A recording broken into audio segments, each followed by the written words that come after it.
d'achat. Maintenant, les fournisseurs. Il y a le portefeuille fournisseur. Comment choisir les fournisseurs? Premièrement, on doit automatiquement faire l'enquête. Alors, pourquoi l'enquête sur les fournisseurs? Pourquoi l'enquête sur les fournisseurs, à votre avis?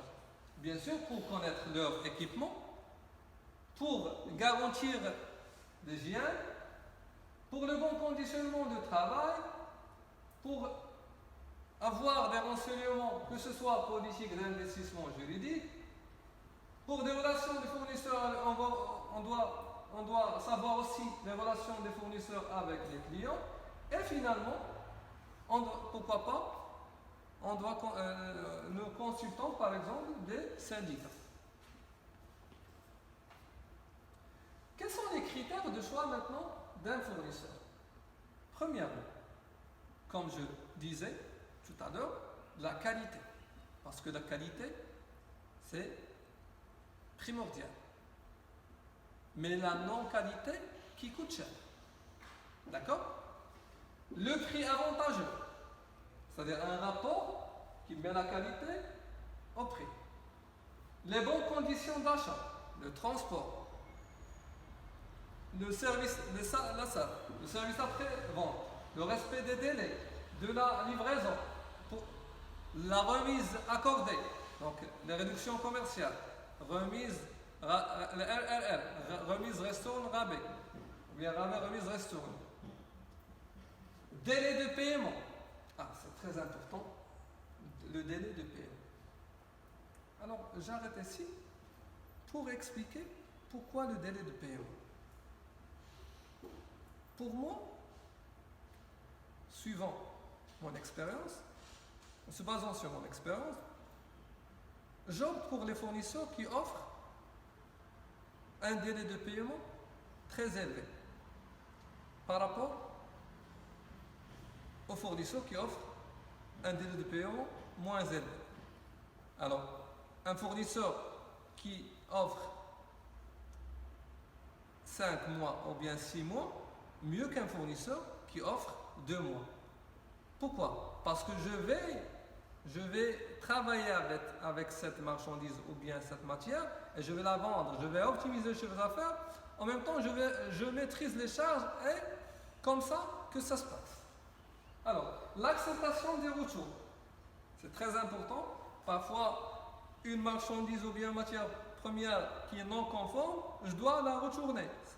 Ce qui fait, le fournisseur, il doit accepter les retours. Alors maintenant, les avantages et inconvénients du choix des fournisseurs. Premièrement, il y en a des hôtels ou bien des responsables qui optent pour le choix d'un fournisseur unique. Et il y en a d'autres qui optent pour le choix de multiples fournisseurs. Pour ceux et ceux, quels sont les avantages et quels sont les inconvénients? Alors, que nous allons aborder, bien sûr, les avantages pour un fournisseur unique. Pour l'administration, ou pour le service d'achat, moins de travail administratif. D'accord? Minimisation des erreurs qui se répètent. Relation de confiance. Et l'utilisation des restaurants, c'est-à-dire des réductions commerciales selon bien sûr le volume d'achat annuel, et ainsi de suite. Les inconvénients maintenant. Les inconvénients, c'est la différence des fournisseurs. L'inconvénient de situation de monopole. D'accord? Et le manque de souplesse. Et si le fournisseur, parfois, il joue le 10. D'accord? Pour les hôtels, qui choisissent bien sûr de multiples fournisseurs, les avantages sont la minimisation des risques de rupture de stock. C'est-à-dire la rupture de stock, donc c'est une situation fréquente, mais pour un manager, pour un responsable, il doit l'éviter. D'accord? Toujours, on doit respecter. On doit lancer la commande à partir du stock d'alarme. On doit lancer pour retrouver le stock maximum. D'accord? C'est une manière ou bien une situation qui est fréquente, mais on doit instaurer un système de gestion suivi de stock.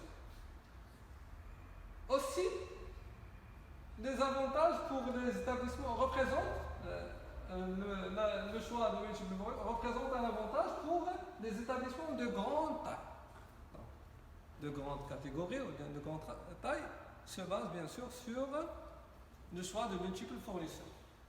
Pour les inconvénients, relations moins personnalisées. Au contraire de fournisseurs uniques, relations de confiance. Pour les inconvénients, relations moins personnalisées. La nécessité de services administratifs très structurés. Parce qu'on parle ici de... Ce n'est pas moins de travail administratif, mais c'est le contraire. C'est plus de travail administratif qui nécessite, bien sûr, un service administratif très structuré. Alors, on passe maintenant aux différents produits. Alors, nous allons voir les produits alimentaires, à savoir des denrées périssables, tels que les VV, donc viande, volaille, les gibiers, les poissons, mollusques et crustacés, le lait, beurre, œufs, fromage, des fruits et légumes, la pâtisserie, viennoiserie, fleurs, ainsi de suite.